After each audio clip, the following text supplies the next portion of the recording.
फैसल वाडा साहब, हम इनकार नहीं कर सकते कि आजकल जितनी बड़ी बड़ी वो खबरें दे रहे हैं उसको हम बिल्कुल नहीं जो है वो इग्नोर कर सकते। सना, आप इस पर क्या कमेंट करेंगी? उन्होंने भी पीपल्स पार्टी और नून लीग की कारकर्दगी पर बड़ा सवालिया निशान उठाया है और वो बड़े खाइफ नजर आए, और आपको पता है कि जो खबरें उनके पास आती हैं वो आती कहाँ से हैं?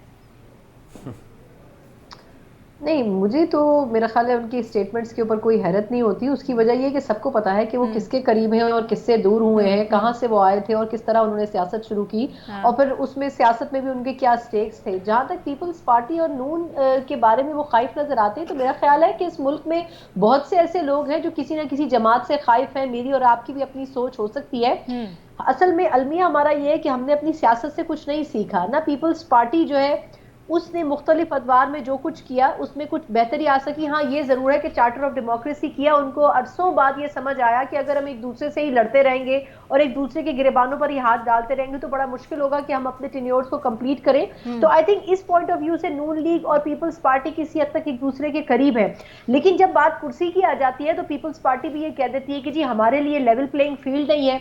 मुस्लिम लीग नून भी एक टाइम पे ये कह देती है कि जी हमें तो पानामा में किसी और बहाने से निकाला गया। हम्म। तो I think her political party अपना गेम जरूर करती है। ये जो पीडीएम की छतरी बनाई गई थी, ये भी कह दिया गया था कि एक सियासी इत्तेहाद है और ये इंतखाबी इत्तेहाद नहीं होगा। अब आप इसकी इलेक्शन में हंडिया देख कैसे लें कि हर फूटी, पॉलिटिकल बिल्कुल। पार्टी हम्म। दूसरे के खिलाफ स्टेटमेंट दे रही है। तो हम्म। कहने का मकसद सिर्फ ये है कि आई थिंक फैसल वाडा साहब चाहे इन दो जमातों की बात करें या 200 की बात करें, ठीक। हर पार्टी के कुछ अच्छे और बुरे फैसले रहे हैं।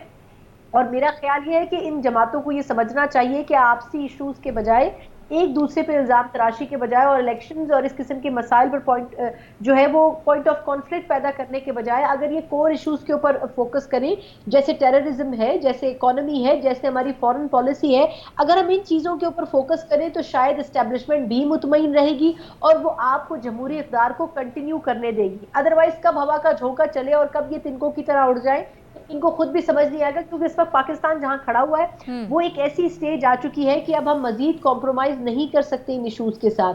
ये ठीक। बहुत जरूरी है कि हम अपनी इन इश्यूज को रिजॉल्व करें, और अगर ये पॉलिटिकल पार्टीज या डेमोक्रेसी नहीं कर सकी हम्म। तो फिर कोई भी ऐसी चीज हो सकती है जिसके बाद ये पॉलिटिकल पार्टीज और इनकी सियासत खत्म हो जाएगी।